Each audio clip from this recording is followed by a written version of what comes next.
Hello साथीहरु, good morning. फेरि पनि स्वागत छ मेरो भिडियोमा तपाईहरु सम्पूर्णलाई।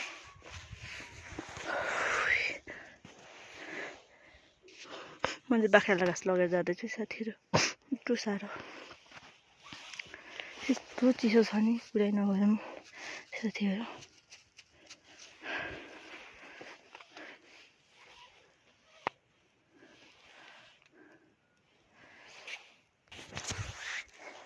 जाने हो, म चाहिँ सिस्नु पनि टिप्नु पर्यो भनेर झोलाबाट लिएर आएको छु साथीहरु। अब लाग्यो साथीहरु, हाम्रो टुप्पा देख्न सक्नुहुन्छ है। यो चाहिँ पछि जाडोको लागि हामीले राखेको। पछि घाँस हुँदैन नि त।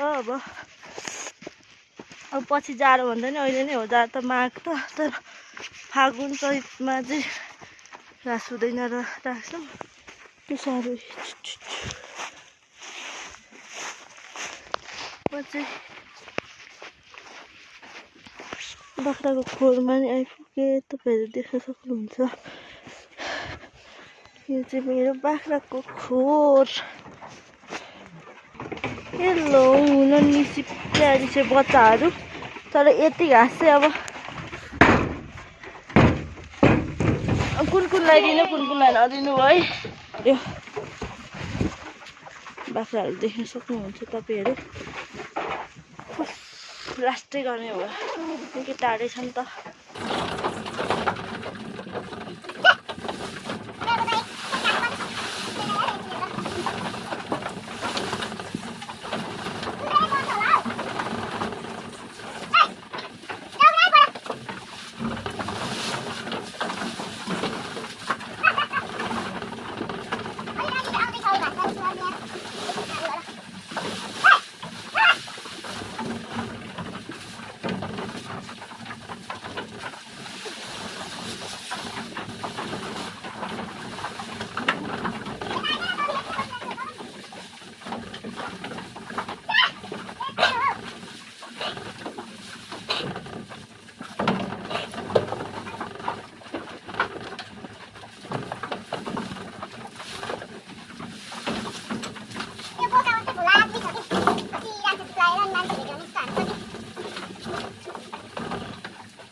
गर्मी नै भयो साथीहरु। म चाहिँ अब सिस्नु टिपेर दाउरासँग लगेर जाने हो। आज चाहिँ मेरो बुढो पनि जानु भएको हो साथीहरु। के गरौँ, नगइ पनि हुँदैन। लास्टै गर्नुभयो। अघि चिसो भइरहेको थियो। तल चाहिँ कोर पनि ट्याम्मै झारिदियो बाख्राले। भुइँमा ठ्याक्कै झारिदियो। के गर्नु, फुटिहाल्यो अलिकति त। यो चाहिँ मेरो बाख्राको खोर देख्न सक्नुहुन्छ। मेरो होइन, दाजुको। राम्रो यो लट्ठी चाहिँ कसले बनाएर राखेको हेर्नुहोस् है। बाबाले होला पक्कै पनि। बल्ल यहाँ चाहिँ अलिक राम्रो रहेछ साथीहरु। सिस्नु म चाहिँ अब सिस्नु टिप्नु लागेको होइन। अघि अलिकति टिपेको, तर घरमा आएर अलिक नराम्रो देख्यो। अब किरा छ त। यस्तो किरा भएपछि चाहिँ मलाई फेरि खुवाइ लाग्दैन यार। किरा पर्ने टाइम हो क्या साथीहरु सिस्नुमा। अब यो फेरि यता अलिक घाम लाग्ने घमाइलो त्यो सिस्नु चाहिँ मिठो हुन्छ भन्छन्। सिस्नु चाहिँ डुकु गरेको रहेछ। तल घरमा पनि तर टन्नै छ है साथीहरु। यता झन् राम्रो हुन्छ, मिठो हुन्छ भनेर आएको। यता त सब किरा लाग्ने टाइम भएर अब माथि जानुपर्ने रहेछ। चिलिहाल्यो नि यहीँनिर। कस्तो नदेखेको यार मैले। यत्रो बोट रहेछ। साथीहरू म चाहिँ अब लागेँ, सिस्नो पनि टिपिसकेँ होइन। सिस्नो टिपिसकेँ, अब दाउरा बोकेर घर जाने, खाना बनाउनु पर्ने छ बाया। मलाई चाहिँ एउटा कुरा के आज चाहिँ विरक्त लागिरहेछ साथीहरू, विरक्तै लागिरहेछ। रुनु भन्दा पनि आँसु आउँदैन। अस्ति यहाँ अब सँगसँगै बुढोसँग दाउरा बोकेको आज जानु हुँदाखेरि जस नराम्रो लागिरहेछ मलाई चाहिँ। के गर्नु, जानै पर्छ साथीहरू।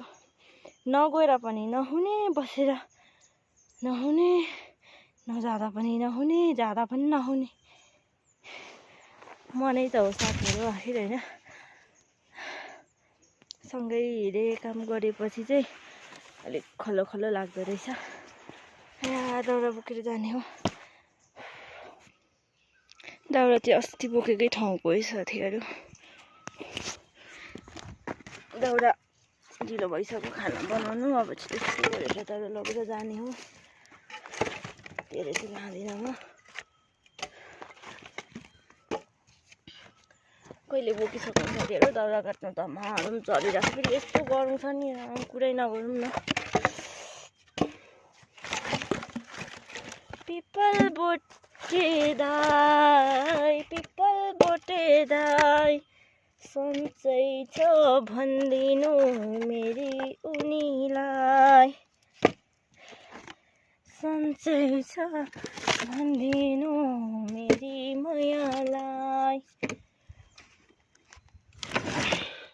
हाम्रो घर चाहिँ त्यहाँ तल हेर्नुहोस्, अझै घाम आइपुगेको छैन। कति बज्यो? 10 बजिसकेको छ साथीहरू। अझै घाम आएको छैन। 11 बजी आइपुग्छ मजरी घाम। त्यही भएर माथि चाहिँ गर्ने, अब घरमा जाडो हुन्छ फेरि। घर आइपुग्नु लागेको म चाहिँ। एकैवटा खायो कि क्या हो? नस्पाती मैले एक दाना दिएको थिएँ। अझै राम्रो छैन रहेछ माथि। यहाँको थप्ने हो अलिकति। मैले पिरालो धोएर खुर्काएर पिरालो पनि बसेको छु कि एउटा पात कुहेको कि यो तल्लो सुकेको अथवा हुन्छ सानो जाऊ पर अथवा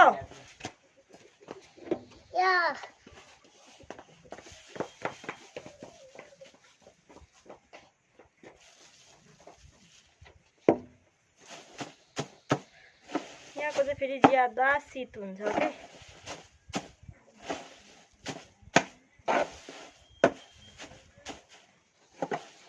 साथीहरू पुरै मनपर्छ। यति बेला चाहिँ मिठो हुन्छ के। अब 1-2 दिनदेखि किरा लाग्छ सबै।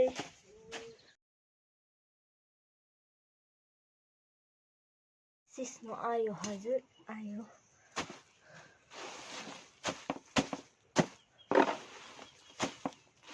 भन्नु भने कसरी कलेजीको छेउ खायो। मारिहाल्यो चिलेर आज।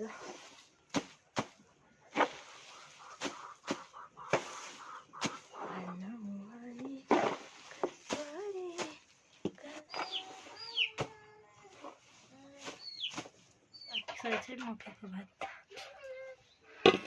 अनि सिस्नो पकाउने हो। मम्मीले अघि बसाइ पनि सक्नु भएको रहेछ।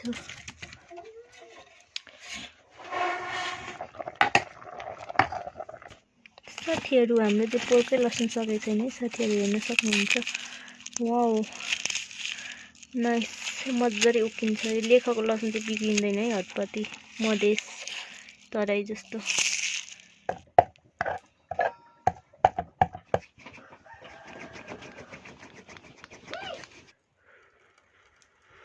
Wow yummy. अब चाहिँ काम एकसर्को सके, खाना खाइसकेर घर सलिटिसकेर लुगा धोइसकेर अब के गर्छु तपाईँलाई थाहा नै छ। म घाँस काट्नु जान्छु अब साथीहरू। हाम्रो चाहिँ यहाँ पुस्तकारी बसाउनुमा चाहिँ मम्मीले अब पुष्टकारी त थाहा छ होला नि त, फुङ्गे फुलतरुल पुष्टकारी जे पनि भन्छ यसलाई। आराखा बनाउँछौँ हामी चाहिँ। वासिम चाहिँ खासै बनाउँदैन, अब आराखाको लागि हो साथीहरू। हो लाग्यो घाँस काट्न। म चाहिँ घाँस काटेर आइसकेँ। आज चाहिँ घरै छेउमा घाँस काटेको। अनि घर आइपुग्दा पुष्टकारी पनि पाकेको रहेछ।